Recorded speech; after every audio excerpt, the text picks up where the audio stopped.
The lady I'm about to introduce is a legend in her way. She's a journalist and one of the most envied ones in the world. I have often heard that people have submitted interviews with her and then wish they hadn't done them afterwards, and yet they continue to do them because she has a reputation for being one of the great journalists of our time. She did the interview with Henry Kissinger, which he then read and said, I was stupid to give that.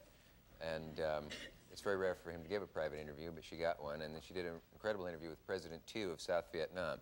And will you welcome, please, the remarkable Oriana Fallaci.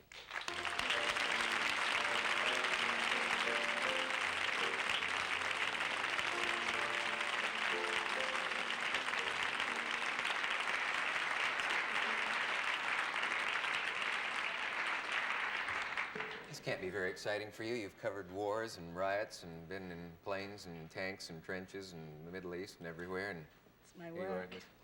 Sitting in a living room, practically, what's supposed to look like one. And I loved your movie, The Fallaci Papers. I just thought that was really... Huh? You know, my drugstore, they always call me Fallaci when I call to order cigarettes. And I say, Fallaci, F like flower. Not V like Venice. You have to say, oh yes, Miss Fallaci. Spell it out, Fallaci. I'm very nervous. They get half of it right, anyway. Do you think you got the interview with Dr. Kissinger because you were a woman? Would that have tipped the balance somewhat? Oh, no, on the contrary. Dr. Kissinger was a little worried about the fact that I was a woman. Mm-hmm. And in the middle of the first encounter that we had, you know that he called me, he made me call and say, come to Washington, would you like to come to Washington after tomorrow? And so we have a conversation, and I will decide if I do this interview or not, because it's very delicate, you know, it's very important. And so I went there, and we talked about many things, and Jap and Thieu and Kauki and Le Docteur. And then finally, it seemed that I had passed the test and that I was, he would grant me this interview. And he said, but you know, Miss Fallaci, what makes me a little nervous is that you are a woman.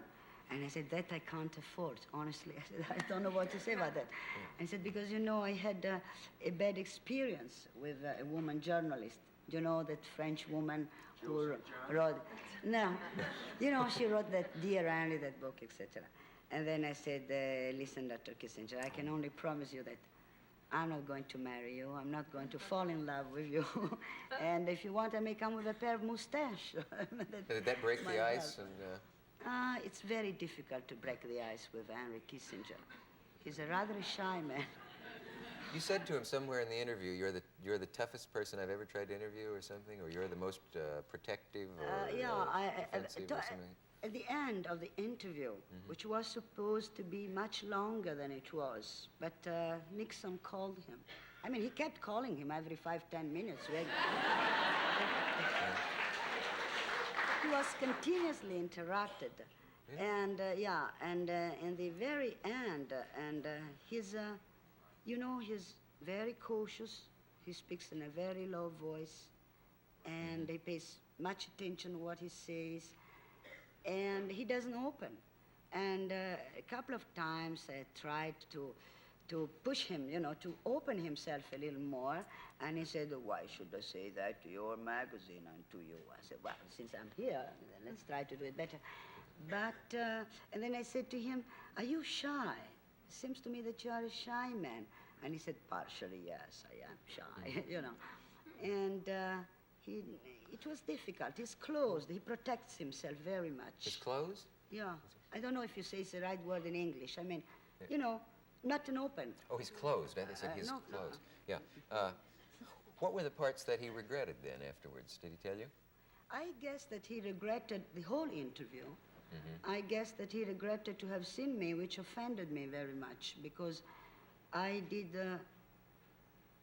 I think to have done a very good job in the sense that it was very correctly, very faithfully. I reported all what he said to me, and he did not deny one thing of what he had said to me. But he said, I don't know if privately or not, why I gave that interview, I'll never know.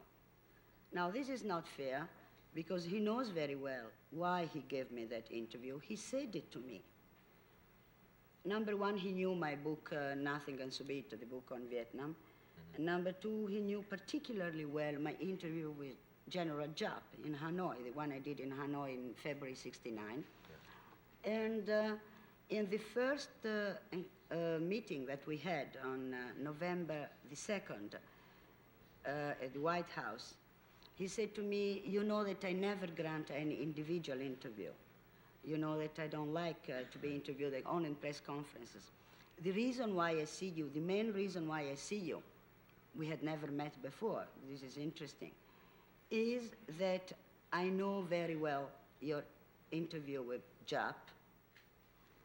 I liked it very much. I found it terribly interesting. And that's because of that interview that I accepted to see you. So, I don't understand why now he's going around saying this. I mean, I do understand also, Kissinger, you know, when you are in such a position of responsibility. But he said other things that made me sorry. Made you sorry? Yeah. He said, for instance, that I had placed some of his answers out of context. This is absolutely untrue and false, and he knows it. Because what I wrote, usually I edit a little my interviews. This time, I chose not to do it. You printed everything? I put it as it had begun, as it developed, as it ended. Did you tape it? Exactly, tape it. I had a tape recorder. It was staying there on the table, and Dr. Kissinger could see it very well. I respected in a very scrupulous way. I got crazy going in the dictionary and find the right word to translate. And he knows that this is not true, that no answer is out of context, absolutely. But you see, what's the point? Dr. Kissinger is a diplomatic, is a politician. And we all know that politics and diplomacy are the sublimation of lying, and sometimes they do have to lie. Yeah, they have to. I mean, I do understand that. It's a necessity. Right. But I am a writer, I'm a journalist, and I have to do all the contrary. I have to write the truth. So if I understand that he has to lie, he must understand that I have to say the truth. Yeah, you're both under pressure. It's fine.